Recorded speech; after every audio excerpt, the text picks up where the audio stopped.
ഇന്ന് നമ്മൾ നോക്കാൻ പോകുന്നത് പാസീവ് കമ്പോണൻസ്, അതിലെ റെസിസ്റ്റേഴ്സ് എന്ന് പറയുന്ന ഭാഗമാണ്.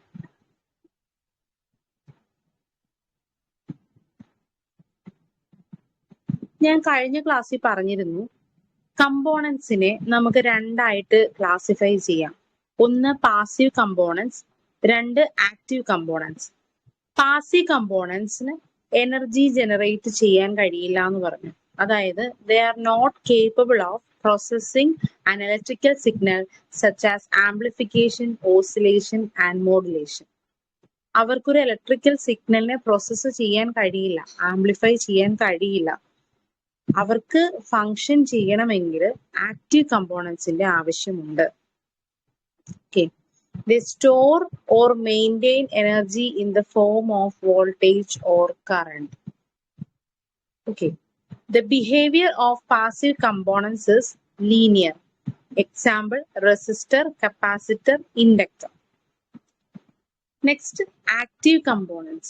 Active components എന്ന് പറയുമ്പോൾ they are self generating source എന്ന് ഞാൻ പറഞ്ഞു. അതായത് they can amplify, oscillate, modulate, etc. They produces energy in the form of voltage or current. So the behavior will be non-linear.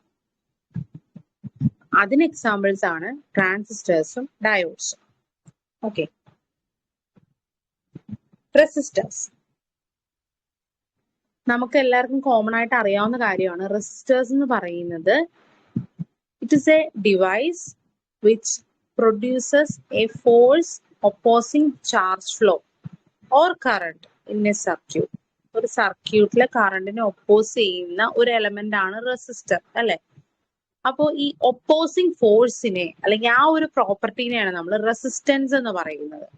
It is measured in ohms. നമുക്ക് simple ഇവിടെ കാണിച്ചിട്ടുണ്ട്, Ohm's ആയിട്ടാണ് അത് measure ചെയ്യുന്നത്. അപ്പൊ നമ്മൾ സ്റ്റാൻഡേർഡ് ആയിട്ടൊരു definition പറയുകയാണെങ്കിൽ, അല്ലെങ്കിൽ ഈ റെസിസ്റ്റൻസിന് ഒരു സ്റ്റാൻഡേർഡ് ഡെഫിനിഷൻ എന്ന് പറയുന്നത് എ കോളം ഓഫ് മെർക്കുറീസ് റെസിസ്റ്റൻസ് എന്നാണ്. അതായത് നമ്മൾ SI യൂണിറ്റിനൊക്കെ ഓരോ സ്റ്റാൻഡേർഡ് ഡെഫിനിഷൻ ഓരോന്നിനും പറയുന്നത് പോലെ തന്നെ റെസിസ്റ്റൻസിന് പറയുന്ന ഒരു ഡെഫിനിഷൻ ആണ് A column of mercury resistance. Okay, അപ്പൊ ഈ റെസിസ്റ്റന്റ് അല്ലെങ്കിൽ റെസിസ്റ്റീവ് മെറ്റീരിയൽസിന്റെ കണ്ടക്ടിവിറ്റി എന്ന് പറയുന്നത് കണ്ടക്ടേഴ്സിനും ഇൻസുലേറ്റേഴ്സിനും ഇടയിലാണ് വരുന്നത്. അപ്പൊ കണ്ടക്ടിവിറ്റി എന്ന് പറയുമ്പോൾ നമുക്കറിയാം കറണ്ടിനെ അലോ ചെയ്യുന്നു, അതാണ് കണ്ടക്ടൻസ് അല്ലെങ്കിൽ കണ്ടക്ടിവിറ്റി എന്ന് നമ്മൾ പറയുന്നത്. അപ്പോൾ ഒരു റെസിസ്റ്റീവ് ആയിട്ടുള്ള ഒരു എലമെന്റ് അല്ലെങ്കിൽ ഒരു മെറ്റീരിയലിന്റെ കണ്ടക്ടിവിറ്റി എന്ന് പറയുന്നത് കണ്ടക്ടേഴ്സിനും ഇൻസുലേറ്റേഴ്സിനും ഇടയിലാണ്. അതുകൊണ്ട് തന്നെ നമ്മൾ കോമൺ ആയിട്ട് യൂസ് ചെയ്യുന്ന മെറ്റീരിയലാണ് കാർബൺ. ഓക്കെ, അപ്പൊ നിങ്ങൾക്ക് ഈ ഇവിടെ ഫിഗർ കാണാം, ഒരു റെസിസ്റ്റൻസിന്റെ ഒരു സിമ്പൽ കാണാം. ഈ സിമ്പലിനെ ഫിക്സഡ് റെസിസ്റ്റേഴ്സ് എന്നും നെക്സ്റ്റ് സിമ്പലിന് വേരിയബിൾ, ഇവിടെ ഒരു ആരോ വെച്ച് മാർക്ക് ചെയ്തിരിക്കുന്നത് വേരിയബിൾ റെസിസ്റ്റേഴ്സ് എന്നുമാണ്. ഓക്കെ, നമുക്കറിയാം ഫിക്സഡ് റെസിസ്റ്റർ എന്ന് പറയുമ്പോൾ അതൊരു ഫിക്സഡ് വാല്യൂ ആണ്. വേരിയബിൾ റെസിസ്റ്റർ എന്ന് പറയുമ്പോൾ അത് വേരിയിങ് വാല്യൂ ആണ് നമുക്ക് കിട്ടുന്നത്. ഇനി ക്ലാസിഫിക്കേഷൻ ഓഫ് റെസിസ്റ്റേഴ്സ്. നമുക്ക് റെസിസ്റ്റേഴ്സിനെ പല കൺസ്ട്രെയിൻസ് ബേസ് ചെയ്ത് നമുക്ക് ക്ലാസിഫൈ ചെയ്യാം. അപ്പൊ അതിന്റെ ഫസ്റ്റ് ക്ലാസിഫിക്കേഷൻ ആണ് നേച്ചർ ഓഫ് സപ്ലൈ. അതായത് നമ്മുടെ സർക്യൂട്ടിന് നമ്മൾ കൊടുക്കുന്ന സപ്ലൈയുടെ നേച്ചർ AC ആണോ DC ആണോ എന്നുള്ളത്. അപ്പോ ഒരു DC സപ്ലൈ ആണ് നമ്മളൊരു സർക്യൂട്ടിന് കൊടുക്കണമെങ്കിൽ it obeys Ohm's law. That is എന്താണ്? Voltage is directly proportional to current, അല്ലെ? അപ്പോ അതേസമയം AC കമ്പോണന്റ് ആണ്, അല്ലെങ്കിൽ AC സപ്ലൈ ആണ് നമ്മൾ കൊടുക്കുന്നതെങ്കിൽ അതിൽ ഈ പറയുന്നത് റെസിസ്റ്റൻസിന് വേരി വരുന്നത് രണ്ട് ടേംസിനെ ബേസ് ചെയ്താണ്. അതായത് സ്കിൻ എഫക്റ്റും പ്രോക്സിമിറ്റി എഫക്റ്റും. സ്കിൻ എഫക്റ്റ് എന്ന് പറയുന്നത് ഒരു കണ്ടക്ടറിൽ ഓൾട്ടർനേറ്റിംഗ് കറണ്ട് പാസ് ചെയ്യുമ്പോൾ ഈ കറണ്ടിന് ഈ കണ്ടക്ടറിന്റെ സർഫസിലൂടെ ഫ്ലോ ചെയ്യാനുള്ള ഒരു ടെൻഡൻസി ഉണ്ടാവും. അതിനെയാണ് നമ്മൾ സ്കിൻ എഫക്റ്റ് എന്ന് പറയുന്നത്.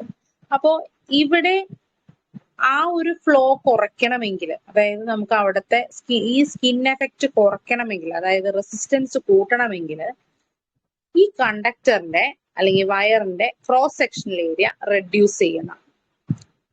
ഇനി സെക്കൻഡ് ആണ് പ്രോക്സിമിറ്റി എഫക്റ്റ്.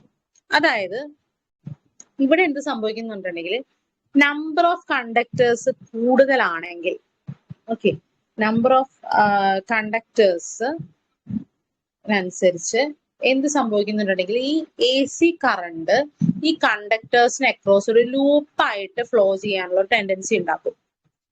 അപ്പോ ഇത് എന്ത് ചെയ്യുന്ന വെച്ചിട്ടുണ്ടെങ്കിൽ ഈ ലൂപ്പിനെ നമുക്ക് കുറയ്ക്കണമെങ്കിൽ നമ്മൾ നമ്പർ ഓഫ് കണ്ടക്ടേഴ്സ് കൂട്ടണം. അപ്പൊ നമ്പർ ഓഫ് കണ്ടക്ടേഴ്സ് കൂടുന്ന അനുസരിച്ച് എഫക്റ്റീവ് റെസിസ്റ്റൻസ് കൂടും. അപ്പൊ സിംഗിൾ കണ്ടക്ടറിനെ വെച്ച് കമ്പയർ ചെയ്യുമ്പോൾ കണ്ടക്ടേഴ്സിന്റെ നമ്പർ കൂട്ടുന്നതാണ് എഫക്റ്റീവ് റെസിസ്റ്റൻസ് കൂട്ടാനുള്ള ഒരേ മാർഗം. അപ്പൊ അതുകൊണ്ട് തന്നെ എഫക്റ്റീവ് റെസിസ്റ്റൻസ് കൂടുന്നതുകൊണ്ട് തന്നെ ഈ പറയുന്ന രണ്ട് എഫക്റ്റും നമുക്ക് കുറയ്ക്കാൻ പറ്റും. ഓക്കെ, ഇനി next according to the value of resistance. റെസിസ്റ്റൻസിന്റെ വാല്യൂ അനുസരിച്ച് നമ്മൾ 3 രീതിയിലാണ് ഇതിനെ ക്ലാസിഫൈ ചെയ്തിരിക്കുന്നത്. ഒന്ന് low resistance, medium resistance, high resistance. Low റെസിസ്റ്റൻസില് റെസിസ്റ്റൻസ് ലെസ് ദാൻ 1 ohm ആണ്, അതായത് ഒരു കണ്ടക്ടറിന്റെ റെസിസ്റ്റൻസ്. ഓക്കെ, അതിനിപ്പോ ഒരു എക്സാമ്പിൾ പറയുകയാണെങ്കിൽ resistance of field winding of a DC series generator, അല്ലെങ്കിൽ resistance of armature winding of a generator. അതായത് ലെസ് ദാൻ 1 ohm വരുന്ന റെസിസ്റ്റൻസിനെ നമ്മൾ ലോ റെസിസ്റ്റൻസ് എന്നാണ് റെപ്രസെന്റ് ചെയ്യുന്നത്. അത് മെഷർ ചെയ്യാൻ നമ്മൾ യൂസ് ചെയ്യുന്ന method Kelvin's double bridge measurement ആണ് നമ്മൾ യൂസ് ചെയ്യുന്നത്. ഇനി second one medium resistance. Medium resistance എന്ന് പറയുന്നത് 1 ohmനും 100 kilo ohmനും ഇടയിലുള്ള വാല്യൂസിനെയാണ് മീഡിയം റെസിസ്റ്റൻസ് എന്ന് പറയുന്നത്. അതിന് എക്സാമ്പിൾ ആണ് resistance of field winding of a DC shunt generator or resistance of long transmission line. അപ്പൊ അതിന് നമ്മൾ യൂസ് ചെയ്യുന്ന മെഷർമെന്റ് മെത്തേഡ്സ് എന്ന് പറയുന്നത് നമ്മുടെ സാധാരണ വോൾട്ട് മീറ്റർ, അമ്മീറ്റർ മെത്തേഡ്, ഓം മീറ്റർ, പൊട്ടൻഷ്യോമീറ്റർ, ഇതൊക്കെ യൂസ് ചെയ്തിട്ടാണ് നമ്മൾ മീഡിയം റെസിസ്റ്റൻസിന്റെ വാല്യൂ കാൽക്കുലേറ്റ് ചെയ്യുന്നത്. Third one high resistance. High resistance എന്ന് പറയുമ്പോൾ എബവ് 100 kilo ohm. അപ്പൊ ഇതെന്ന് പറയുന്നത് ഹൈ റെസിസ്റ്റൻസ് ആണ്. അതായത് അതുകൊണ്ട് തന്നെ എന്താ റെസിസ്റ്റൻസ് ഓഫ് ഇൻസുലേറ്റർ എന്ന് വേണമെങ്കിൽ ഇതിനെ നമുക്ക് പറയാം. അതായത് കേബിൾ ഇൻസുലേഷൻസിലും അല്ലെങ്കിൽ ഏതൊക്കെ ട്രാൻസ്മിഷൻ ലൈൻ ഉണ്ടോ അവിടെയൊക്കെ എവിടെയൊക്കെ ഇൻസുലേഷൻസ് ആവശ്യമുണ്ടോ അവിടെയെല്ലാം ഈ ഇൻസുലേഷൻ റെസിസ്റ്റൻസ് ആയിട്ടുള്ള മെറ്റീരിയൽസ് ആണ് നമ്മൾ യൂസ് ചെയ്യുന്നത്. ഈ എബവ് 100 kilo ohmനെ മെഷർ ചെയ്യാൻ നമ്മൾ ഉപയോഗിക്കുന്ന ഇൻസ്ട്രുമെന്റ് മെഗർ ആണ്. Mega ohm meter. ഓക്കെ, അപ്പം ഓർക്കുക 3 ടൈപ്പ് റെസിസ്റ്റൻസ് ഉണ്ട്. Low, medium, high. ലോ എന്ന് പറയുമ്പോൾ ലെസ് ദാൻ 1 ohm, മീഡിയം എന്ന് പറയുമ്പോൾ in between 1 ohm and 100 kilo ohm, high resistance എന്ന് പറയുമ്പോൾ ഗ്രേറ്റർ ദാൻ 100 kilo ohm. അപ്പൊ ഓർക്കുക ഈ വാല്യൂസിന്റെ റേഞ്ചും ഈ മെഷർമെന്റ് യൂസ് ചെയ്യുന്ന ഇൻസ്ട്രുമെന്റ്സിന്റെ പേരുകളും നിങ്ങൾ കറക്റ്റ് ആയിട്ട് ഓർക്കുക. എക്സാമിന് ഉറപ്പായിട്ടും ചോദിക്കാവുന്ന ഒരു ചോദ്യമാണ്. Next is low of resistance. നമ്മൾ കേട്ടിട്ടുണ്ടല്ലേ ഒരു കണ്ടക്ടറിന്റെ റെസിസ്റ്റൻസ് എന്ന് പറയുന്നത് അതിന്റെ ലെങ്ത്തിന് ഡയറക്ട്ലി പ്രൊപ്പോർഷണലും ഏരിയക്ക് ഇൻവേഴ്സ്ലി പ്രൊപ്പോർഷണൽ ആയെന്ന് കേട്ടിട്ടുണ്ട് നമ്മൾ. അതിനെയാണ് നമ്മൾ ലോ ഓഫ് റെസിസ്റ്റൻസ് എന്ന് നമ്മൾ പറയുന്നത്. അപ്പൊ ഇവിടെ R is equal to rho into L by A, in which L is the length of the conductor, A is the cross-sectional area of the conductor, and rho is called resistivity. Rho എന്ന് പറയുന്നത് ഇവിടുത്തെ proportionality constant ആണ്. ഈ rho depends on the nature of material. Okay, ഒരു മെറ്റീരിയലിന്റെ property നമുക്ക് എന്ത് വെച്ച് പറയാം? ഈ റോ വെച്ചിട്ട് പറയാം. അല്ലെങ്കിൽ മെറ്റീരിയലിന്റെ ഒരു ക്യാരക്ടറിസ്റ്റിക്സ് നമുക്ക് ഈ റോ വെച്ചിട്ട് പറയാൻ സാധിക്കും. Next resistivity or specific resistance. നമ്മൾ റെസിസ്റ്റിവിറ്റിനെ പറയുന്ന മറ്റൊരു പേരാണ് സ്പെസിഫിക് റെസിസ്റ്റൻസ്. അത് ഡിഫൈൻ ചെയ്യാൻ പറയുകയാണെങ്കിൽ ഏറ്റവും സിമ്പിൾ ആയിട്ട് പറയുകയാണെങ്കിൽ resistance offered by 1 meter length wire having an area of cross section of 1 meter square. അതായത് നമ്മൾ നേരത്തെ കണ്ട ഇക്വേഷനിൽ R is equal to rho L by A എന്ന് പറയുന്ന ഈ ഇക്വേഷനിൽ L equal to 1 A equal to 1 substitute ചെയ്ത് എന്ത് സംഭവിക്കും? R equal to rho എന്നാവും അല്ലെ? അതിനെയാണ് നമ്മൾ എന്താ റെസിസ്റ്റിവിറ്റി എന്ന് പറയുന്നത്. ഓക്കെ, അതായത് 1 മീറ്റർ ലെങ്ത്തും 1 മീറ്റർ സ്ക്വയർ ഏരിയയും ഉള്ള ഒരു കണ്ടക്ടറിന്റെ റെസിസ്റ്റൻസ് ആണ് റെസിസ്റ്റിവിറ്റി അല്ലെങ്കിൽ റോ. ഇതിന്റെ യൂണിറ്റ് എന്ന് പറയുന്നത് ഓം മീറ്റർ ആണ്. ഓക്കെ, ഇനി നിങ്ങൾ ഈ റൈറ്റ് സൈഡിലുള്ള ടേബിൾ നോക്കുകയാണെങ്കിൽ ഇത് നമുക്ക് ഞാൻ കൊടുത്തിരിക്കുന്നത് എന്താന്ന് വെച്ചിട്ടുണ്ടെങ്കിൽ ഓരോ മെറ്റീരിയൽസും അതിന്റെ റെസിസ്റ്റിവിറ്റിയും ടെമ്പറേച്ചർ കോഎഫിഷ്യന്റും ഒക്കെയാണ്. അപ്പൊ ഇതിന്റെ വാല്യൂസ് നമ്മൾ എല്ലാത്തിനെയും ജസ്റ്റ് ഒന്ന് നോട്ട് ചെയ്ത് വെക്കുക. എസ്പെഷ്യലി കോപ്പർ, നിക്രോം ഇങ്ങനെയുള്ളതിന്റെയൊക്കെ ഈ റെസിസ്റ്റിവിറ്റി വാല്യൂസ് ഒക്കെ ഒന്ന് നോട്ട് ചെയ്ത് വെക്കണം. PSC എക്സാംസിന് ചോദിച്ച് കണ്ടിട്ടുണ്ട്. സിൽവർ, കോപ്പർ, നിക്രോം, അതേപോലെ ഇൻസുലേറ്ററിന്റെ റേഞ്ച് ഇതൊക്കെ ചോദിച്ച് നമ്മൾ കണ്ടിട്ടുണ്ട്. അപ്പോ അതിനെ ബേസ് ചെയ്തിട്ടാണ് ഈ ഒരു ടേബിള് ഉണ്ടാക്കിയിരിക്കുന്നത്, ലിസ്റ്റ് ഔട്ട് ചെയ്തിരിക്കുന്നത്. കണ്ടക്ടേഴ്സിന്റെ റെസിസ്റ്റിവിറ്റി എന്ന് പറയുന്നത് 10⁻⁻8 ഓം മീറ്റർ ആണ്. ഇൻസുലേറ്റേഴ്സിന്റെ റെസിസ്റ്റിവിറ്റി എന്ന് പറയുന്നത് 10⁻12 ohm metre. Semiconductors 10⁻⁻4 to 10⁻4 ohm metre. അപ്പൊ നമുക്കിപ്പോ ക്വസ്റ്റ്യൻ പേപ്പറിൽ നോക്കി ഇപ്പൊ നമുക്ക് വാല്യൂസ് ബൈ ഹാർട്ട് ചെയ്യാൻ പറ്റിയില്ലെങ്കിലും ഈ പറയുന്ന റേഞ്ചിലാണെങ്കിൽ നമുക്ക് ഉറപ്പിക്കാൻ പറ്റും കണ്ടക്ടർ ആണോ, ഇൻസുലേറ്റർ ആണോ, സെമി കണ്ടക്ടർ ആണോ. പിന്നെ തന്നിരിക്കുന്ന ഓപ്ഷനിൽ ഇത് ഏത് ടൈപ്പ് മെറ്റീരിയൽ ആണെന്ന് നോക്കിയാൽ പോരെ. അപ്പൊ നമുക്ക് സിമ്പിൾ ആയിട്ട് ഇത് കണ്ടുപിടിക്കാൻ പറ്റും ഓപ്ഷൻസ് അതുപോലെ ആണെങ്കിൽ. ഓക്കെ, അപ്പോ ഈ വാല്യൂസ് മറക്കാതിരിക്കുക. 10⁻⁻8, 10⁻12, 10⁻⁻4 to 10⁻4. ഇത് അങ്ങനെ തന്നെ ചോദിച്ചിട്ടുമുണ്ട്. Okay, next conductance. കണ്ടക്ടൻസ് ഞാൻ നേരത്തെ പറഞ്ഞു, അതായത് റെസിസ്റ്റൻസിന്റെ ഒരു ഓപ്പോസിറ്റ് ആണ് കണ്ടക്ടൻസ് ചെയ്യുന്നത് അല്ലെ. റെസിസ്റ്റൻസ് എന്ന് പറയുമ്പോൾ കറണ്ടിനെ ഒപ്പോസ് ചെയ്യുന്നു, അതായത് ഫ്ലോ ചെയ്യാൻ സമ്മതിക്കുന്നില്ല. കണ്ടക്ടൻസ് എന്ന് പറയുമ്പോൾ ഇൻഡ്യൂസ്മെന്റ് ടു കറണ്ട് ഫ്ലോ ആണ്. കണ്ടക്ടൻസിന്റെ വാല്യൂ എന്ന് പറയുന്നത് റെസിപ്രോക്കൽ ഓഫ് റെസിസ്റ്റൻസ് ആണ്. കണ്ടക്ടൻസിനെ G എന്നാണ് റെപ്രസെന്റ് ചെയ്യുന്നത്. G equal to 1/R. Unit പറയുന്നത് മോ, അതായത് ഓമിനെ തിരിച്ചിടുന്നു മോ. അപ്പോ അതായത് 1 റെസിസ്റ്റൻസ് എന്നാണ്, 1 ഓം. അപ്പൊ ഓം ഇൻവേഴ്സ് എന്ന് പറയാം. അതല്ലാണ്ട് പറയുന്ന മറ്റൊരു പേരാണ് സീമെൻസ്, S. ഓക്കെ, ഇനി കണ്ടക്ടൻസിന്റെ പ്രോപ്പർട്ടിയാണ് എന്ത്? കണ്ടക്ടിവിറ്റി ക്യാരക്ടറിസ്റ്റിക്സ് പറയുന്നത്.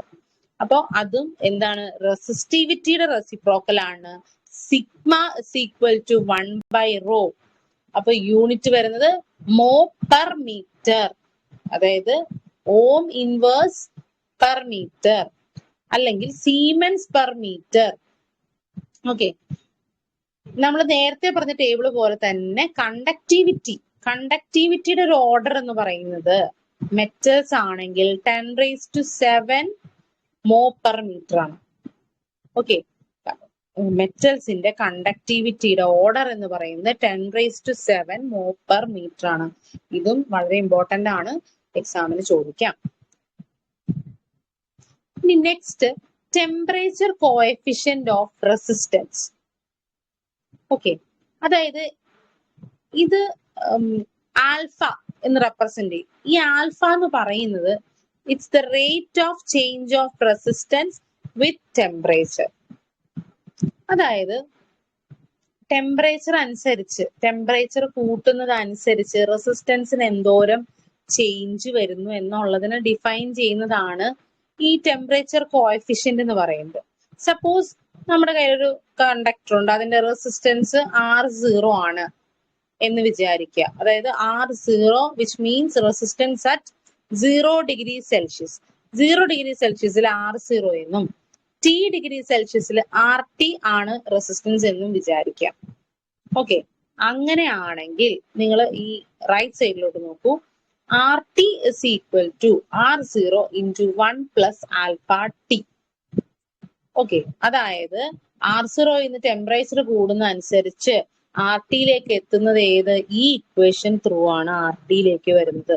അപ്പൊ ഇതിനെ നമ്മളൊന്ന് റീഅറേഞ്ച് ചെയ്ത് അവസാനം ആൽഫയിലേക്ക് എത്തിക്കുമ്പോൾ alpha is equal to delta R by R0 into T. Delta R എന്ന് പറയുന്നത് എന്താണ്? ഈ ചേഞ്ച് ഇൻ റെസിസ്റ്റൻസ്, അതായത് resistance at T degree Celsius minus resistance at 0 degree Celsius. Okay, അപ്പൊ ഇതിനെ ഇങ്ങനെ നോക്കുകയാണെങ്കിൽ നോക്കൂ, നമുക്ക് എന്ത് പറയാം? ആക്ച്വലി ചേഞ്ച് ഇൻ റെസിസ്റ്റൻസ്, അപ്പൊ ഒരു ഇൻക്രീസ് ആണ് അവിടെ, അല്ലെ? ടെമ്പറേച്ചർ കൂടുന്നതനുസരിച്ച് ഇൻക്രീസ് ആണ് സംഭവിക്കുന്നത്. അപ്പൊ increase in resistance per ohm original resistance per degree Celsius rise in temperature. ഇതാണ് ഒറിജിനൽ ഡെഫിനിഷൻ എന്ന് വേണമെങ്കിൽ പറയാം. ടെമ്പറേച്ചർ കോഎഫിഷ്യന്റ് ഓഫ് റെസിസ്റ്റൻസിന്റെ ഇക്വേഷൻ അനുസരിച്ചിട്ടുള്ള ഡെഫിനിഷൻ ഇതാണ്. ഇത് PSC ചോദിച്ചിട്ടുള്ളതാണ്. Increase in resistance per ohm original resistance per degree Celsius rise in temperature.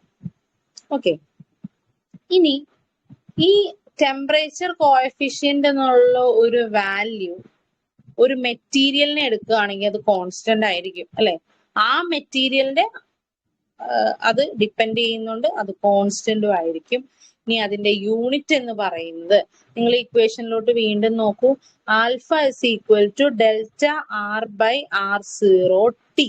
അപ്പൊ ഇവിടെ ആറിന്റെയും ഡെൽറ്റ ആറിന്റെയും R0യും എന്താണ്?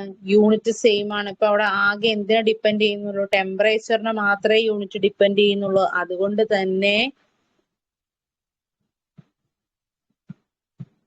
തന്നെ യൂണിറ്റ് എന്ന് പറയുന്നത് 1 by degree Celsius.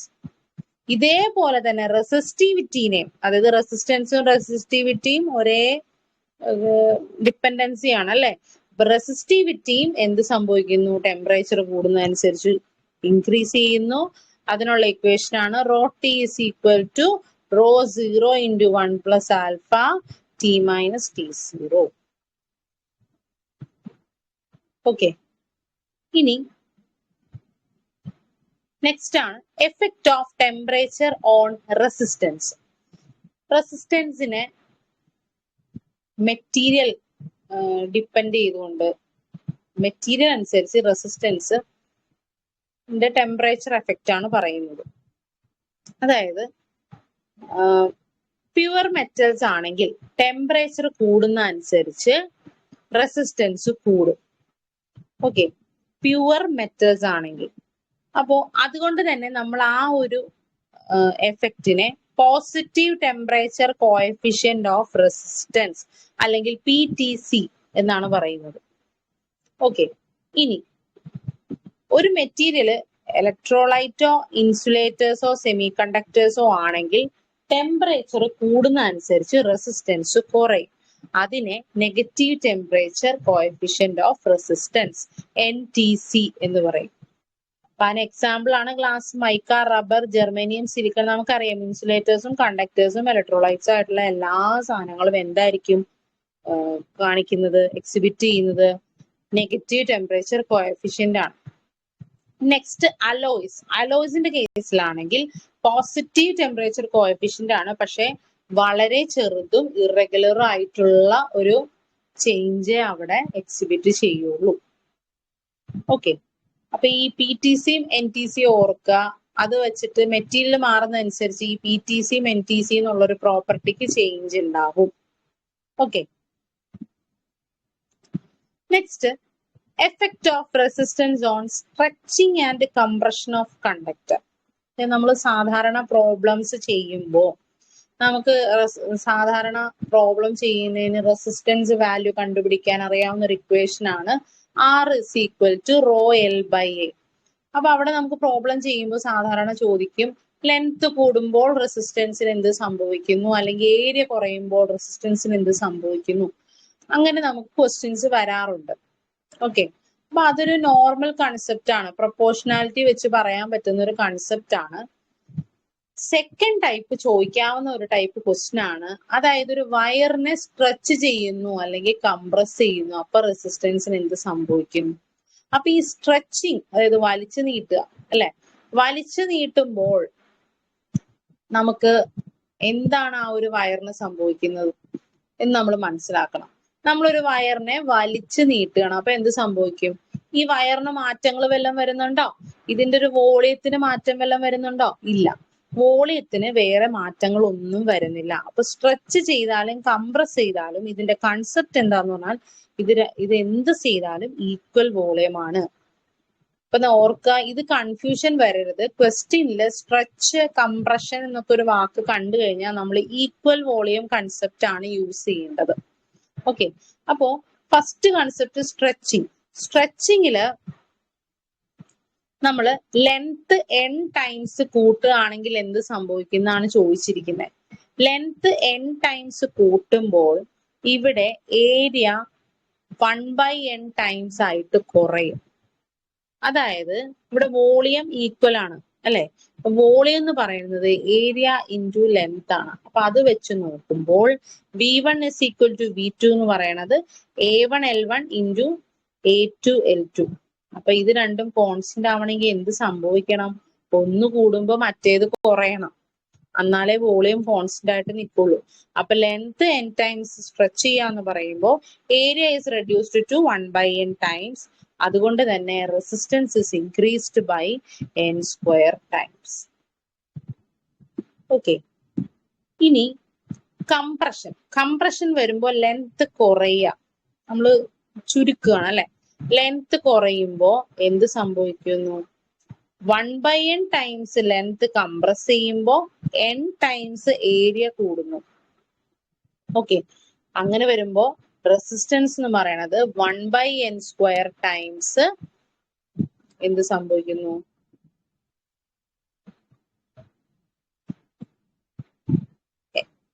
1/n square times decrease ചെയ്യുന്നു അല്ലെ. കംപ്രസ് ചെയ്യുമ്പോൾ നമുക്ക് ഒരു ഡിക്രീസ് ആണ് നടക്കേണ്ടത് അവിടെ അല്ലെ. ഓക്കെ, അപ്പം സ്ട്രെച്ച് ചെയ്യുമ്പോൾ n ടൈംസ് ലെങ്ത് സ്ട്രെച്ച് ചെയ്യുമ്പോൾ n സ്ക്വയർ ടൈംസ് റെസിസ്റ്റൻസ് കൂടുന്നു. 1/n ടൈംസ് ലെങ്ത് കംപ്രസ് ചെയ്യുമ്പോൾ 1/n സ്ക്വയർ ടൈംസ് റെസിസ്റ്റൻസ് കുറയുന്നു, ഡിക്രീസ് എന്നാണ് കേട്ടോ. ഓക്കെ, ഇനി next types of resistors. Resistance എന്ന് പറയുന്നത് മെയിൻലി ലീനിയർ റെസിസ്റ്ററും ഉണ്ട്, നോൺ ലീനിയർ റെസിസ്റ്റൻസും ഉണ്ട്. അതായത് ഇത് രണ്ടും റെസിസ്റ്റൻസിന്റെ വാല്യൂ ചേഞ്ച് ചെയ്യുന്നുണ്ട് with the applied voltage and temperature. ഈ ലീനിയറും നോൺ ലീനിയറിന്റെ മെയിൻ വ്യത്യാസം എന്താണ്? Whether it obeys Ohm's law or not. Linear എന്ന് പറയുമ്പോൾ it obeys Ohm's law, non linear എന്ന് പറയുമ്പോൾ it does not obeys Ohm's law. ലീനിയറിലെ ടൈപ്സുകളാണ് ഫിക്സഡ് റെസിസ്റ്റേഴ്സും വേരിയബിൾ റെസിസ്റ്റേഴ്സും. നോൺ ലീനിയറിനെയാണ് തെർമിസ്റ്റർ, വാരിസ്റ്റർ, ഫോട്ടോ റെസിസ്റ്റേഴ്സ് എന്ന് പറയുന്നത്. ഓക്കെ, ഇനി ലീനിയർ റെസിസ്റ്റേഴ്സിന്റെ ടൈപ്സ്. അതിൽ ഫിക്സഡ് റെസിസ്റ്ററിൽ എന്ത് വരുന്നു? സ്പെസിഫിക് ആയിട്ടുള്ള ഒരു ഫിക്സഡ് റെസിസ്റ്റൻസ് വാല്യൂ ഉണ്ട്, ആ വാല്യൂന് നമുക്ക് ചേഞ്ച് ചെയ്യാൻ പറ്റില്ല. ഇത് മെയിൻ ആയിട്ട് 4 ടൈപ്പാണുള്ളത്: carbon composition resistor, wire bond resistance, thin film resistor, thick film resistor. ഇനി വേരിയബിൾ റെസിസ്റ്ററിലേക്ക് വരുമ്പോൾ ഇതിന്റെ വാല്യൂ സ്പെസിഫിക് അല്ല, നമുക്ക് വേരി ചെയ്യാൻ പറ്റും with the help of a dial, knob or screw. അപ്പൊ ഇതിന്റെ ടൈപ്സ് എന്ന് പറയുന്നത് പൊട്ടൻഷ്യോമീറ്റർ അല്ലെങ്കിൽ റിയോസ്റ്റാറ്റ് അല്ലെങ്കിൽ ട്രിമ്മേഴ്സ് അല്ലെങ്കിൽ പ്രീസെറ്റ് എന്നൊക്കെ പറയും. ഓക്കെ, ഇനി നമ്മൾ ലീനിയറിൽ പറഞ്ഞ ആദ്യത്തെ ടൈപ്പ് കാർബൺ കോമ്പോസിഷൻ റെസിസ്റ്റർ. അപ്പൊ ഇതിലെന്ത് സംഭവിക്കുന്നുണ്ടെങ്കിൽ നമ്മൾ ഇങ്ങനത്തെ റെസിസ്റ്റർ കണ്ടിട്ടുണ്ടാവും അല്ലെ. എന്താ സംഭവിക്കാന്ന് വെച്ചിട്ടുണ്ടെങ്കിൽ ഒരു പ്ലാസ്റ്റിക് കേസിന്റെ അകത്ത് നമ്മൾ റെസിസ്റ്റീവ് മെറ്റീരിയൽ വെച്ചിരിക്കുകയാണ്. ഈ റെസിസ്റ്റീവ് മെറ്റീരിയൽ എന്ന് പറയുന്നത് ഒരു കാർബൺ ക്ലേ കോമ്പോസിഷൻ ആണ്. ഓക്കെ, ക്ലേ അല്ലെങ്കിൽ റെസിൻ എന്നൊരു വാക്ക് യൂസ് ചെയ്യാം.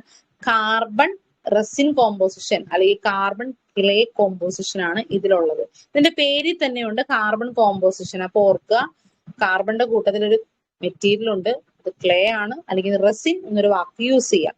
ഓക്കെ, അപ്പൊ ഈ ഒരു മെറ്റീരിയൽ പ്ലാസ്റ്റിക് കോട്ടിങ്ങോട് കൂടി വരികയാണ്. അതിന് ലീഡായിട്ട് എന്തുണ്ട്, ലീഡായിട്ട് ഒരു ഇൻസുലേഷൻ കോട്ടിങ്ങും കഴിഞ്ഞ് ലീഡായിട്ട് യൂസ് ചെയ്തിരിക്കുന്നത് ഒരു ടിൻഡ് കോപ്പർ ആണ് ലീഡായിട്ട് യൂസ് ചെയ്തിരിക്കുന്നത്. ഇതിന്റെ resistance range 1 ohm to 22 mega ohm ആണ്. ഇത് ഫ്യൂ ഓംസ് എന്നാണ് പറയുന്നത്. Few ohms to 22 mega ohm ആണ്. ഇതൊരു ലോ വാട്ടേജ് ടൈപ്പ് ആണ്. 0.1 watt to 2 watt ആണ് ഇതിന്റെ പവർ റേറ്റിംഗിന് റേഞ്ച് വരുന്നത്. ഇവിടെ നമുക്ക് ഈ ഫിഗറിൽ നോക്കിയാൽ മനസ്സിലാക്കാം, പവർ കൂടി വരുന്ന അനുസരിച്ച് എന്ത് സംഭവിക്കുന്നുണ്ട്, സൈസ് ഇൻക്രീസ് ചെയ്യുന്നുണ്ട് അല്ലെ. സൈസ് ഇൻക്രീസ് ചെയ്യുന്ന അനുസരിച്ച് പവർ ഇൻക്രീസ് ചെയ്യുന്നുണ്ട്. ഇതിന്റെ ടോളറൻസ് റേഞ്ച് എന്ന് പറയുന്നത് ±5 to ±20% ആണ്. ഈ type resistor negative temperature coefficient ആണ് ഉള്ളത്. ഓക്കെ, NTC എന്താ സംഭവിക്കുന്നത്, ടെമ്പറേച്ചർ കൂടുമ്പോൾ റെസിസ്റ്റൻസ് കുറയുന്നു. ഓക്കെ, ഇത് ലോ കോസ്റ്റ് ആണ്, ഡ്യൂറബിൾ ആണ്. ഇത് NTC ആണെന്ന് പറഞ്ഞുകൊണ്ട് തന്നെ അതിന്റെ ഒരു എന്താണ് ഡിസഡ്വാൻറ്റേജ് ആണ്, ഒരു ടെമ്പറേച്ചർ സെൻസിറ്റീവ് ആയിട്ടുള്ള ഒരു റെസിസ്റ്റർ ആണിത്. പിന്നെന്താണ്, tendency of electric noise due to passage of electric current from one carbon particle to other. അത് ഇലക്ട്രിക് നോയ്സ് പ്രൊഡ്യൂസ് ചെയ്യാനുള്ള സാധ്യതകൾ ഇതിനകത്തുണ്ട്. ഓക്കെ, ഇനി next wire bond resistor. Wire bond resistor എന്ന് പറയുമ്പോഴേക്കും ഇത് ശരിക്കും എന്താണെന്ന് വെച്ചാൽ ഒരു നോൺ കണ്ടക്ടിങ് ആയിട്ടുള്ള ഒരു റോഡ്. ഓക്കെ, നോൺ കണ്ടക്ടിങ് എന്ന് പറയുമ്പോൾ ഒരു സെറാമിക്, പ്ലാസ്റ്റിക് അല്ലെങ്കിൽ ഗ്ലാസ് യൂസ് ചെയ്യാം. അങ്ങനെയുള്ള ഒരു റോഡിൽ ഒരു റെസിസ്റ്റീവ് വയറിനെ ചുറ്റി വെക്കുകയാണ്, റാപ്പ് ചെയ്യാണ്. അപ്പോൾ ഈ റെസിസ്റ്റീവ് വയറായിട്ട് നമ്മൾ യൂസ് ചെയ്യുന്ന മെറ്റീരിയൽ ഹൈലി റെസിസ്റ്റിവിറ്റി ഉള്ള മെറ്റീരിയൽസ് ആണ് യൂസ് ചെയ്യുന്നത്. ഏറ്റവും കൂടുതൽ യൂസ് ചെയ്യുന്നത് നിക്രോം ആണ്, അലോയ്സ്. ഓക്കെ, നിക്രോം ആണ്, നിക്കൽ ക്രോമിയം അലോയ് ആണ്. ഹൈ വാട്ടേജ് പർപ്പസിനാണ് നമ്മൾ ഈ നിക്കൽ ക്രോമിയം അലോയിനെ നമ്മൾ യൂസ് ചെയ്യുന്നത്. സെക്കൻഡ് യൂസ് ചെയ്യാവുന്ന ഒരു മെറ്റീരിയൽ ആണ് മാംഗനീൻ, ദെൻ കോൺസ്റ്റാന്റ്. അപ്പോ ഇതിൽ നമ്മൾ നിക്രോമിന്റെ പ്രത്യേകത എന്താണ്, ഹൈ വാട്ടേജ് ആയിട്ടുള്ള ഒരു മെറ്റീരിയൽ ആണ് നിക്രോം. അതേപോലെ ഈ വയർ ബോണ്ട് റെസിസ്റ്റൻസ് എന്ന് പറയുന്നതിന് ഒരു ലോ റെസിസ്റ്റൻസ് വാല്യൂ ആണുള്ളത്. 1 ohm to 100 kilo ohm ആണുള്ളത്. ഇതിന്റെ ടോളറൻസ് എന്ന് പറയുന്നത് 0.01% to 1%. ഇതിന്റെ power rating high power rating ആണ്. ഇതിന് അപ് ടു 50 വാട്ട് അല്ലെങ്കിൽ അതിൽ കൂടുതൽ യൂസ് ചെയ്യാമെന്ന് പറയുന്നുണ്ട്. അപ്പൊ ഹൈ പവർ ആപ്ലിക്കേഷൻസ് വരുമ്പോൾ, അതായത് എബവ് 50 വാട്ട് അല്ലെങ്കിൽ അപ് ടു 200 വാട്ട് വരെയൊക്കെ നമുക്ക് ഇതിനെ ഈ റെസിസ്റ്ററിനെ നമുക്ക് യൂസ് ചെയ്യാൻ പറ്റും. ആൻഡ് ഡിസഡ്വാൻറ്റേജ് എന്ന് പറയുന്നത് cost is much higher than carbon resistors and inductance occur at high frequency. ഇതൊരു വയർ വോണ്ട് ചെയ്ത് വെച്ചേക്കാണല്ലേ, നോൺ കണ്ടക്ടിങ് മെറ്റീരിയലിൽ ഒരു റെസിസ്റ്റീവ് വയർ വോണ്ട് ചെയ്ത് വെച്ചിരിക്കുകയാണ്. അതായത് ഒരു ഇൻഡക്റ്റൻസ് പ്രോപ്പർട്ടി കാണിക്കാനുള്ള സാധ്യതയുണ്ട്, ഹൈ ഫ്രീക്വൻസിയിൽ അത് കാണിക്കുന്നു. അതാണ് ഇതിന്റെ ഒരു ഡിസഡ്വാൻറ്റേജ് എന്ന് പറയുന്നത്. അതായത് ഹൈ ഫ്രീക്വൻസി ആപ്ലിക്കേഷനിൽ നമുക്ക് യൂസ് ചെയ്യാൻ പറ്റില്ല. ഇനി തിൻ ഫിലിം റെസിസ്റ്റേഴ്സ്. അപ്പൊ ഞാൻ നേരത്തെ പറഞ്ഞു thin film, thick film resistor എന്ന് പറഞ്ഞു. ഇത് എന്താ സംഭവിക്കുന്നത് വെച്ചിട്ടുണ്ടെങ്കിൽ, ഇൻസുലേറ്റിംഗ് ആയിട്ടുള്ള ഒരു റോഡിൽ അല്ലെങ്കിൽ ഒരു പ്ലേറ്റില് ഒരു കണ്ടക്ടിങ് മെറ്റീരിയൽ ഒരു ഫിലിം ഡെപ്പോസിഷനോടുകൂടി എടുക്കുകയാണ്. ഫിലിം ഡെപ്പോസിഷൻ ചെയ്ത് നമ്മൾ കോട്ട് ചെയ്യാണ്. അപ്പം അതിന്റെ നമ്മൾ കോട്ട് ചെയ്യുന്ന ആ ഒരു മെറ്റീരിയലിന്റെ തിക്നെസ് അനുസരിച്ച് തിന്നാണോ തിക്കാണോ നമ്മൾ ക്ലാസിഫൈ ചെയ്യുന്നു. ഓക്കെ, ഈ തിൻ ഫിലിം റെസിസ്റ്റേഴ്സിന്റെ അണ്ടറിൽ വരുന്നതാണ് മെറ്റൽ ഫിലിമും കാർബൺ ഫിലിമും. ഓക്കെ, അതിൽ കാർബൺ ഫിലിം എന്ന് പറയുന്നത് ഒരു സെറാമിക് സബ്സ്ട്രേറ്റ് അല്ലെങ്കിൽ റോഡ്. ഓക്കെ, അത് ഞാൻ പറഞ്ഞു നോൺ കണ്ടക്ടിങ് ആണ്, അപ്പൊ സെറാമിക് മെറ്റീരിയൽ ആണ്. അതിന്റെ പുറത്ത് കാർബൺ ഫിലിം ആണ് ഡെപ്പോസിറ്റ് ചെയ്യുന്നതെങ്കിൽ അത് കാർബൺ ഫിലിം റെസിസ്റ്റർ എന്നും, ഒരു ഏതെങ്കിലും ഒരു മെറ്റൽ ആണ് ഡെപ്പോസിറ്റ് ചെയ്യുന്നതെങ്കിൽ അതിനെ മെറ്റൽ ഫിലിം റെസിസ്റ്റർ എന്ന് പറയും. ഓക്കെ, അപ്പോ ഈ കാർബൺ ഫിലിം ഡെപ്പോസിഷൻ ചെയ്യുന്നതോടുകൂടി ഇതിന്റെ റെസിസ്റ്റൻസ് വാല്യൂ മാറ്റാൻ വേണ്ടി അതിൽ ജസ്റ്റ് ക്രാക്ക് ചെയ്യാണ് ചെയ്യുന്നത്. ഈ ഇതിനകത്ത് ചെയ്ത കോട്ടിങ്ങിനകത്ത് ക്രാക്ക് ചെയ്തിട്ടാണ് ഇവർ എന്ത് ചെയ്യുക, റെസിസ്റ്റൻസ് വാല്യൂസിന് ചേഞ്ച് വരുത്തുന്നത്. ക്രാക്കിനനുസരിച്ചാണ് വാല്യൂവിന് ചേഞ്ച് വരുത്തുന്നത്. ഇതിന്റെ value 1 ohm to 100 mega ohm ആണ് ഇതിന്റെ വാല്യൂ. ടോളറൻസ് 5 to 20% ഉണ്ട്. ഇതും ഒരു നെഗറ്റീവ് ടെമ്പറേച്ചർ കോഎഫിഷ്യന്റ് ഉള്ള മെറ്റീരിയൽ ആണ് കാർബൺ ഓക്കെ ആണ്. പവർ റേറ്റിംഗ് 0.1 to 2 വാട്ട് ആണ്. അതേപോലെ തന്നെ നേരത്തെ സെയിം പറഞ്ഞ ഒരു പ്രശ്നം ഇതിലും ഉണ്ട്, അതായത് ഇതിലില്ല. ഓക്കെ, നോൺ ഇൻഡക്റ്റീവ് ആണ്. അതുകൊണ്ട് തന്നെ ഹൈ ഫ്രീക്വൻസി ആപ്ലിക്കേഷനിൽ കാർബൺ ഫിലിംസ് യൂസ് ചെയ്യാം. പക്ഷെ നേരത്തെ എന്താ വയർ ബോണ്ടിൽ എന്താ നമ്മൾ പറഞ്ഞിരുന്നത്, ഇൻഡക്റ്റൻസ് എന്നൊരു പ്രോപ്പർട്ടി അവിടെ എക്സിബിറ്റ് ചെയ്യാൻ സാധ്യത ഉള്ളത് കൊണ്ട് തന്നെ ഹൈ ഫ്രീക്വൻസി ആപ്ലിക്കേഷനിൽ ഇത് ഉപയോഗിക്കാൻ പറ്റില്ല.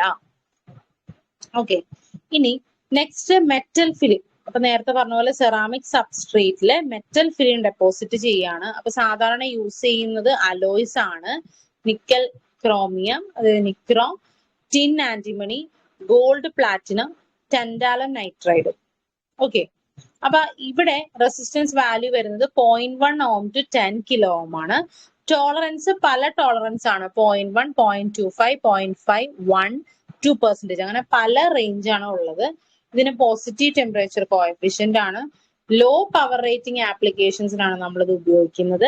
Less than 1 watt or maximum 3 watt. Okay, അപ്പോൾ ഇതിലെന്ന് പറയുന്നത് ഈ റെസിസ്റ്റൻസിന്റെ ഒരു സ്റ്റെബിലിറ്റി എന്ന് പറയുന്നത്, അല്ലെങ്കിൽ സ്ട്രെങ്ത് എന്ന് പറയുന്നത് depends on thickness of metal film ആണ്. തിക്നെസ് കൂടുന്ന അനുസരിച്ച് സ്റ്റെബിലിറ്റി കൂടുകയും റെസിസ്റ്റൻസിന്റെ വാല്യൂ കുറയ്ക്കുകയും ചെയ്യാം. ഓക്കെ, അപ്പൊ ഇത്രയും പ്രോപ്പർട്ടി ഉള്ളത് കാരണം നമുക്ക് തിക്നെസ് അനുസരിച്ച് പ്രോപ്പർട്ടീസ് ചേഞ്ച് ചെയ്യാൻ സാധിക്കുന്ന അവസ്ഥ ഉള്ളത് കൊണ്ട് തന്നെ നമുക്കിതിനെ പ്രിസൈസ് ആയിട്ട് നമുക്ക് യൂസ് ചെയ്യാൻ പറ്റും. അതുകൊണ്ട് ഒരു പ്രിസിഷൻ റെസിസ്റ്റർ ആയിട്ട് ഇത് ആക്ട് ചെയ്യാം. അതായത് മെഷറിംഗ് ഇൻസ്ട്രുമെന്റ്സിൽ നമുക്ക് ഇതിനെ പ്രിസിഷൻ റെസിസ്റ്റർ ആയിട്ട് നമുക്ക് യൂസ് ചെയ്യാം. ഇനി next thick film resistors. Thick film resistors എന്ന് പറഞ്ഞാൽ നേരത്തെ ഞാൻ പറഞ്ഞു തിക്നെസ് കൂട്ടിക്കഴിഞ്ഞാൽ അത് തിക് ഫിലിം റെസിസ്റ്റേഴ്സ് ആണ്. ഓക്കെ, അതിന്റെ ടൈപ്സ് എന്ന് പറയുന്നത് metal oxide, cermet oxide, fusible resistors ആണ്. ഓക്കെ, മെറ്റൽ ഓക്സൈഡ് റെസിസ്റ്റേഴ്സ് എന്ന് പറയുന്നത് ഇതിനകത്ത് ഒരു ഇതേപോലെ തന്നെ ഫിലിമിനെ ഡെപ്പോസിറ്റ് ചെയ്യാണ്. ഓക്സിഡേഷൻ പ്രോസസ്സിലൂടെയാണ് ഫിലിമിനെ ഡെപ്പോസിറ്റ് ചെയ്യുന്നത്. എന്തിനെയാണ് ഓക്സിഡൈസ് ചെയ്യുന്നത്? Tin chloride. ടിൻ ക്ലോറൈഡിനെ ഒരു ഗ്ലാസ് റോഡിലേക്ക് ഓക്സിഡൈസ് ചെയ്ത് ഡെപ്പോസിറ്റ് ചെയ്തിട്ടാണ് നമ്മൾ മെറ്റൽ ഓക്സൈഡ് റെസിസ്റ്റേഴ്സ് ഉണ്ടാക്കുന്നത്. ഇതിന് ടെമ്പറേച്ചർ സ്റ്റെബിലിറ്റി കൂടുതലാണ്, ഓപ്പറേറ്റിംഗ് നോയ്സ് കുറവാണ്. ഹൈ വോൾട്ടേജ് ആപ്ലിക്കേഷൻസിന് ഇതിനെ യൂസ് ചെയ്യാം. ഇനി നെക്സ്റ്റ് സെർമെറ്റ് ഓക്സൈഡ് റെസിസ്റ്റേഴ്സ്. ഇതെന്ന് പറഞ്ഞാൽ നമ്മുടെ നമുക്ക് PCBിലൊക്കെ യൂസ് ചെയ്യുന്ന ടൈപ്പ് റെസിസ്റ്റേഴ്സ് ആണ്. ഓക്കെ, അപ്പൊ PCBിൽ എന്ന് പറയുമ്പോൾ നമുക്ക് സൈസ് വളരെ കുറവായിരിക്കണം, അല്ലെ, തിക്നെസ് വളരെ കുറവായിരിക്കണം, നമുക്ക് ടെമ്പറേച്ചർ സ്റ്റെബിലിറ്റി ഉണ്ടായിരിക്കണം. ഇതൊക്കെ ഉണ്ടെങ്കിൽ ഒരു PCBിലേക്ക് നമുക്ക് ഇൻസ്റ്റാൾ ചെയ്യാനായിട്ട് പറ്റുള്ളൂ. അപ്പോൾ അതുകൊണ്ട് തന്നെ ഈ റെസിസ്റ്റേഴ്സ് എന്ന് പറയുന്നത് ഒരു സ്ക്വയർ അല്ലെങ്കിൽ rectangular shape with single side leads ആയിട്ടാണ് എന്ത് വരുന്നത്, ഈ സെർമെറ്റ് ഓക്സൈഡ് റെസിസ്റ്റേഴ്സ് വരുന്നത്. അപ്പം ഇവിടെ എന്താണ് സംഭവിക്കുന്നത്, ഒരു ഇൻസുലേഷൻ മെറ്റീരിയലിന്റെ ഹൗസിങ്ങോട് കൂടി അതിനകത്ത് റെസിസ്റ്റർ എലമെന്റ് വരികയാണ്. മെറ്റൽ അലോയ്സ് ആണ് യൂസ് ചെയ്യുന്നത്. അപ്പം ഇതനുസരിച്ച് നമുക്ക് എന്തിൽ വെക്കാം, ഒരു സെറാമിക് മെറ്റലാണ് ഇതിനകത്ത് യൂസ് ചെയ്യുന്നത്. അതുകൊണ്ട് തന്നെ ഇതിനെ സെർമെറ്റ് എന്ന് പറയുന്നത്. ഓക്കെ, നെക്സ്റ്റ്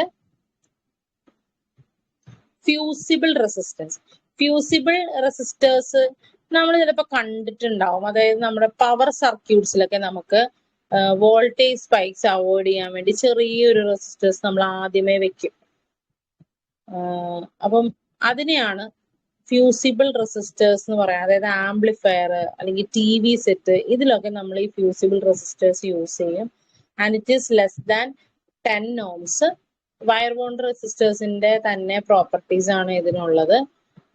ഓർക്കുക, ഫ്യൂസിബിൾ എന്ന് ഓർക്കുക, അതായത് ഫ്യൂസ് ആയിട്ട് ഒരു പ്രൊട്ടക്ഷൻ ഡിവൈസ് ആയിട്ട് ഇത് ആക്ട് ചെയ്യുന്നുണ്ട്. വോൾട്ടേജ് സ്പൈക്സിൽ നിന്ന് ഇത് പ്രൊട്ടക്ട് ചെയ്യും. അതുകൊണ്ട് പവർ സർക്യൂട്ട്സിലൊക്കെയാണ് നമ്മൾ ഇത് യൂസ് ചെയ്യുന്നത്. ഇനി നെക്സ്റ്റ് വേരിയബിൾ റെസിസ്റ്റൻസ്. വേരിയബിൾ റെസിസ്റ്റേഴ്സിൽ ഞാൻ നേരത്തെ പറഞ്ഞു പൊട്ടൻഷ്യോമീറ്റർ, റിയോസ്റ്റാറ്റ്, ട്രിമ്മർ ഒക്കെയാണ് നമ്മൾ യൂസ് ചെയ്യുന്നത്. അപ്പൊ പൊട്ടൻഷ്യോമീറ്റർ നമ്മളത് കേട്ടിട്ടുണ്ട്. പൊട്ടൻഷ്യോമീറ്റർ എന്ന് പറയുന്നത് അതൊരു നമുക്ക് ആദ്യം ഫിഗറിൽ നോക്കാം. ഫിഗർ നോക്കിക്കഴിഞ്ഞാൽ അറിയാം ABC ഒരു 3 ടെർമിനൽ ഡിവൈസ് ആണ്. അപ്പൊ ഇതിലെ 2 ടെർമിനൽസ് എയും ബിയും ഫിക്സഡ് ആണ്. എയും സിയും ഫിക്സഡ് ആണ്. ബി എന്ന് പറയുന്നത് എന്താണ്? മൂവിങ് ആണ്. ഒരു വൈപ്പർ പോലെ മൂവിങ് ആണ്. ആ ഒരു കോണ്ടാക്ട് മൂവ് ചെയ്തിട്ടാണ് എന്ത് തീരുമാനിക്കുന്നത്? റെസിസ്റ്റൻസിന്റെ വാല്യൂ തീരുമാനിക്കുന്നത്. അതായത് ഈ ഒരു സർക്കിള് പോലെ ഇരിക്കുന്നത് ഒരു ഹൗസിംഗ് ആണെങ്കിൽ ഈ ഹൗസിങ്ങിന്റെ അകത്ത് ഈ ബ്ലൂ കളർ വരുന്നത് ഒരു കാർബൺ ട്രാക്ക് ആണെങ്കിൽ റെസിസ്റ്റീവ് എലമെന്റ് ആണ്. ഈ എലമെന്റിൽ കൂടി എന്ത് ചെയ്യുന്നു? ഈ മൂവിങ് ആയിട്ടുള്ള ഈ കോണ്ടാക്ട് ഇങ്ങനെ വൈപ്പ് ചെയ്ത് പോവാണ്. അപ്പം ഇതനുസരിച്ച് ഇതിന്റെ റെസിസ്റ്റൻസിന് വേരിയേഷൻ വരും. നമുക്ക് ഇതിനൊരു വോൾട്ടേജ് ഡിവൈഡർ ആയിട്ട് യൂസ് ചെയ്യാം. ഈ വേരിയബിൾ കമ്പോസിഷൻ റെസിസ്റ്റർ എന്ന് ഇതിന് പറയും. അപ്പൊ നമുക്കൊരു 10 മെഗാ ഓം വരെ ഈ പൊട്ടൻഷ്യോമീറ്റേഴ്സ് അവൈലബിൾ ആണ്. നോർമലി നമ്മൾ ഒരു റെഗുലേറ്റിംഗ് പർപ്പസിനൊക്കെ നമുക്ക്, അതായത് വോൾട്ടേജ് കൺട്രോൾ ആപ്ലിക്കേഷൻ എവിടെയൊക്കെ വരുന്നോ അവിടെ നമുക്ക് ഈ സാധനം യൂസ് ചെയ്യാം. നമ്മള് റെഗുലേറ്റേഴ്സിലൊക്കെ നമ്മൾ നോബ് തിരിക്കുന്നില്ലേ, അത് കൺട്രോൾ ഒരു ഷാഫ്റ്റ് കൂടിയാണ്. അപ്പൊ അതെല്ലാം നമ്മുടെ ഫാനിന്റെ റെഗുലേറ്റേഴ്സ് അതിലൊക്കെ നമ്മൾ ഈ പൊട്ടൻഷ്യോമീറ്റർ ആണ് യൂസ് ചെയ്യുന്നത്. Next rheostat. റിയോസ്റ്റാറ്റ് നമ്മൾ കണ്ടിട്ടുള്ള ഒരു ടൈപ്പാണ്. അതായത് 2 ടെർമിനൽ ഉണ്ട്. അതായത് 2 ഫിക്സഡ് ടെർമിനൽസും ഉണ്ട്, ഒരു സ്ലൈഡിങ് ടെർമിനലും ഉണ്ടാകും. മാനുവൽ ഓപ്പറേഷൻ ത്രൂ ആണ് നമ്മളത് വർക്ക് ചെയ്യിക്കുന്നത്. നിക്രോം ആണ് ഇവിടെ എന്താണ് വയർ വൈൻഡ് ചെയ്ത് വെച്ചിരിക്കുന്നത്. ഇതിലും എങ്ങനെയാണ്? ഒരു സിംഗിൾ റോഡ് അല്ലെങ്കിൽ ഒരു സെറാമിക് കോറിന് ചുറ്റും നിക്രോം റെസിസ്റ്റീവ് മെറ്റീരിയൽ ചുറ്റി വെച്ചിരിക്കുകയാണ്. എന്നിട്ട് അതിനെ പ്രൊട്ടക്ട് ചെയ്യാൻ ഒരു ഔട്ടർ കവറും ഉണ്ട്. എന്ന് നമ്മൾ എന്ത് ചെയ്യുന്നു? ഈ സ്ലൈഡിങ് കോണ്ടാക്റ്റിലൂടെ നമ്മൾ ഈ ഫിഗറിൽ നോക്കിയാൽ മതി, 2 ടെർമിനൽസ് അപ്പുറം അപ്പുറം കറണ്ട് ഇൻ കറണ്ട് ഔട്ട് എന്ന് കാണുന്നുണ്ട്.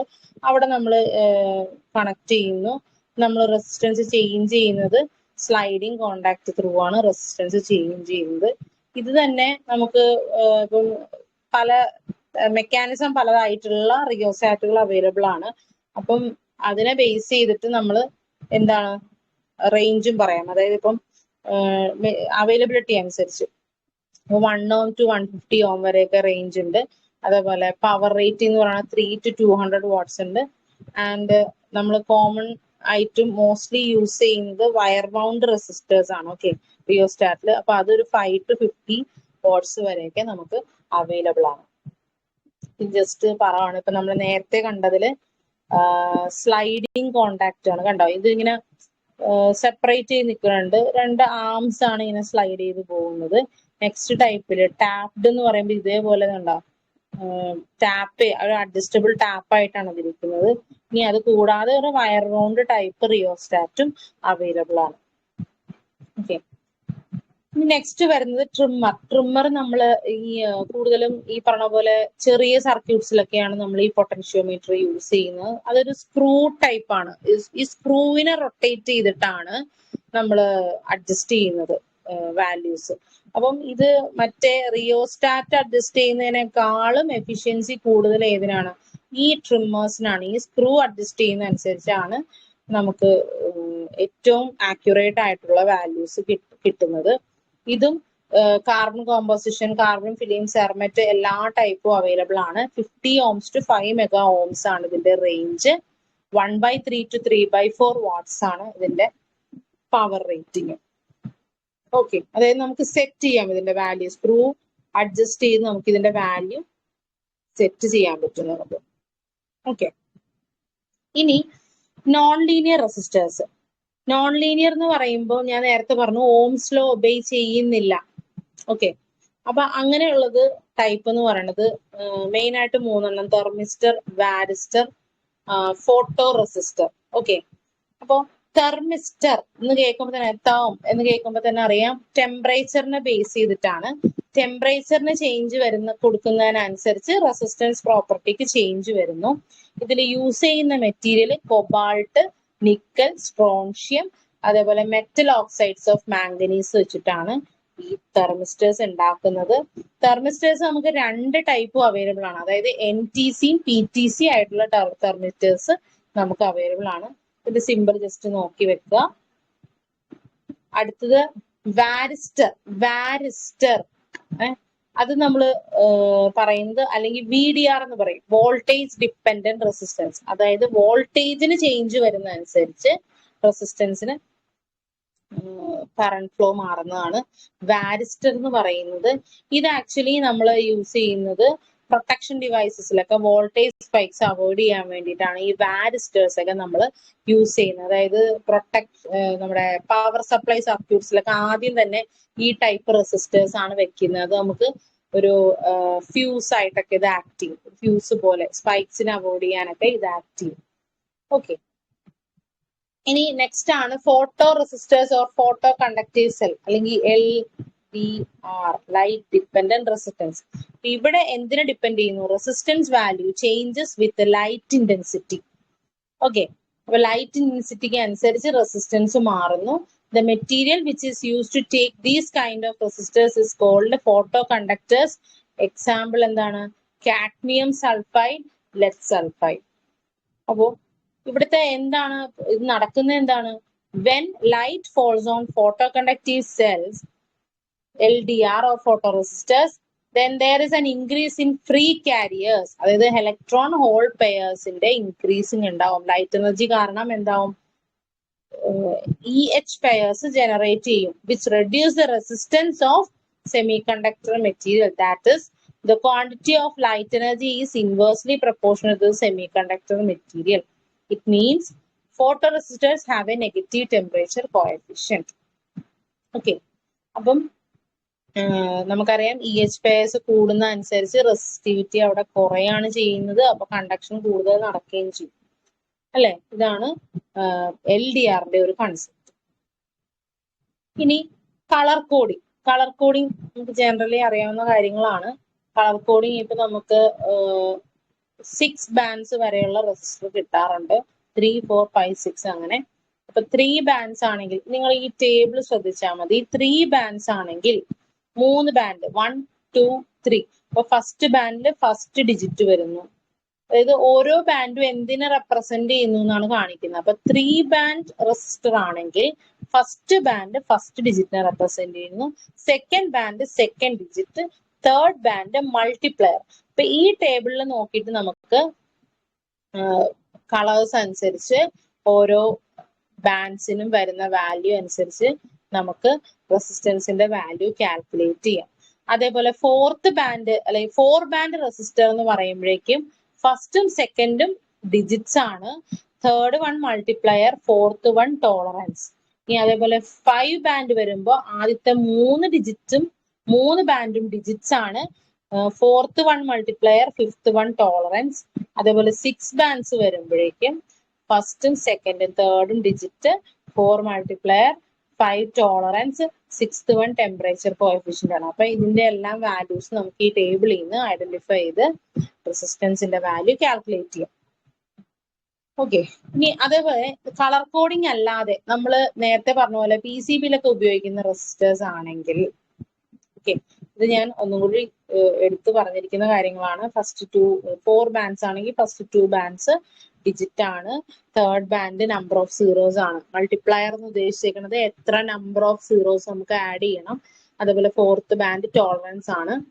അതേപോലെ ഫിഫ്ത്തും 6 ബാൻഡും എങ്ങനെയാണെന്നുള്ളത് ഞാൻ എക്സ്പ്ലെയിൻ ചെയ്ത് എഴുതിയിരിക്കുന്നതാണ്. ഇനി next one alpha numeric code. ഇപ്പൊ ഞാൻ പറഞ്ഞു നേരത്തെ ചെറിയ റെസിസ്റ്റേഴ്സിലൊക്കെ ആൽഫ ന്യൂമറിക് കോഡ് യൂസ് ചെയ്തിട്ട് നമുക്ക് കോഡ് ചെയ്യാം. അതിന് ഉള്ള ഒരു മെത്തേഡാണ്. അത് നമുക്ക് എങ്ങനെ നോക്കി ഐഡന്റിഫൈ ചെയ്യാം എന്നുള്ളതാണ് ഈ കാണിച്ചിരിക്കുന്നത്. 2 or 3 digits and 1 of the letters RKM are used to identify resistance value. അതായത് നമുക്ക് 1 അല്ലെങ്കിൽ 2 അല്ലെങ്കിൽ 3 ഡിജിറ്റ് വരെ അതിനകത്ത് പ്രിന്റ് ചെയ്തിട്ടുണ്ടാവും.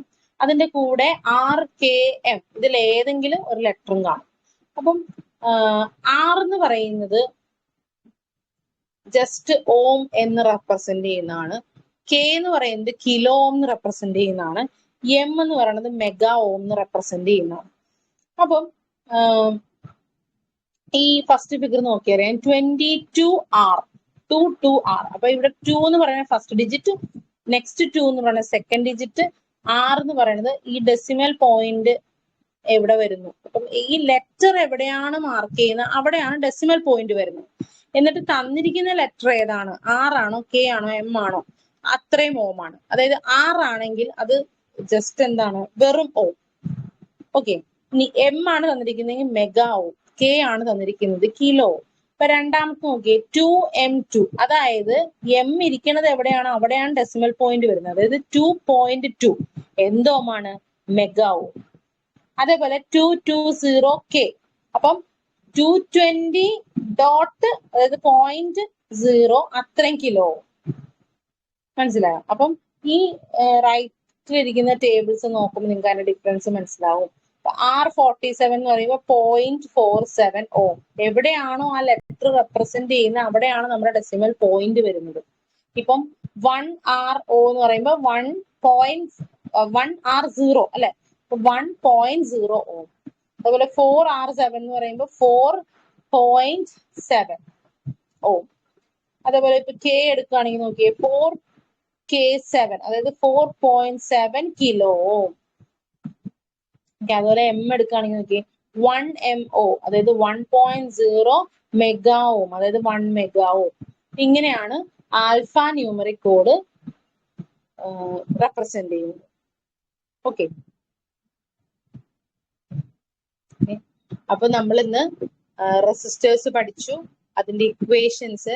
Law of resistance R equal to rho L by A. Then types of resistors, fixed ഉണ്ട്, വേരിയബിൾ ഉണ്ട്. ഫിക്സഡിൽ തന്നെ ലീനിയറും നോൺ ലീനിയറും വരുന്നുണ്ട്. വേരിയബിളിലെ ഡിപ്പെൻഡൻസി എല്ലാം നമ്മൾ പഠിച്ചു. ഇനി നെക്സ്റ്റ് കണ്ടക്ടിവിറ്റിയും കണ്ടക്ടൻസും എന്താണെന്ന് പഠിച്ചു, അതിന്റെ യൂണിറ്റ്സ് പഠിച്ചു. അതേപോലെ ലാസ്റ്റ് എന്താണ്, കോഡിങ്, റെസിസ്റ്റൻസ് കളർ കോഡും റെസിസ്റ്റൻസിന്റെ ആൽഫ ന്യൂമറിക് കോഡ് വെച്ചിട്ടുള്ള പ്രിന്റഡ് കോഡ്സും നമ്മൾ പഠിച്ചു. ഇത്രയും കാര്യങ്ങളാണ് റെസിസ്റ്റൻസിന് വരുന്നത്. ഓക്കെ, അപ്പൊ അടുത്ത ക്ലാസ്സിൽ കാണാം.